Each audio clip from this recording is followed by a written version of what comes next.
آج ہم بائبل سے ایک ایسی سچی کہانی سیکھیں جو ہمیں سچائی اور خدا کے حضور ایمانداری کی اہمیت سکھاتی ہے۔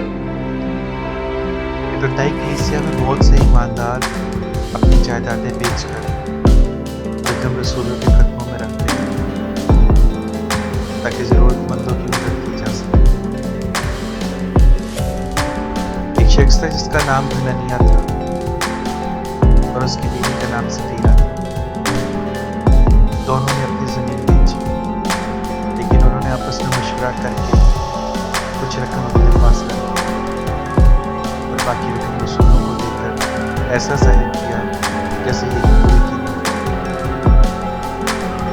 تب پطرس رسول نے حنانیہ سے کہا، تم نے انسانوں سے نہیں بلکہ خدا سے جھوٹ بولا۔ یہ سنتے ہی حنانیہ گر پڑا۔ تقریباً 3 گھنٹے بعد سفیرہ آئی۔ اسے معلوم نہیں تھا کہ کیا ہوا ہے۔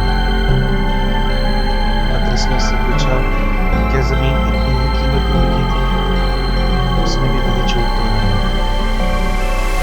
تب پطرس نے کہا، تم دونوں نے خداوند کی روح کو آزمانے کی کیوں ٹھانی؟ اسی وقت سفیرہ بھی گر پڑی اور مر گئی۔ بائبل بتاتی ہے کہ اس واقعے سے پوری کلیسیا اور سب سننے والوں پر خدا کا خوف طاری ہو گیا۔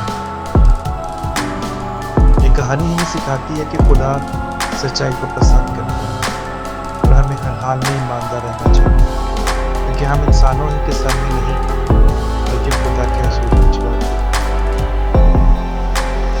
خدا آپ سب کو سچائی اور وفاداری کی زندگی گزارے۔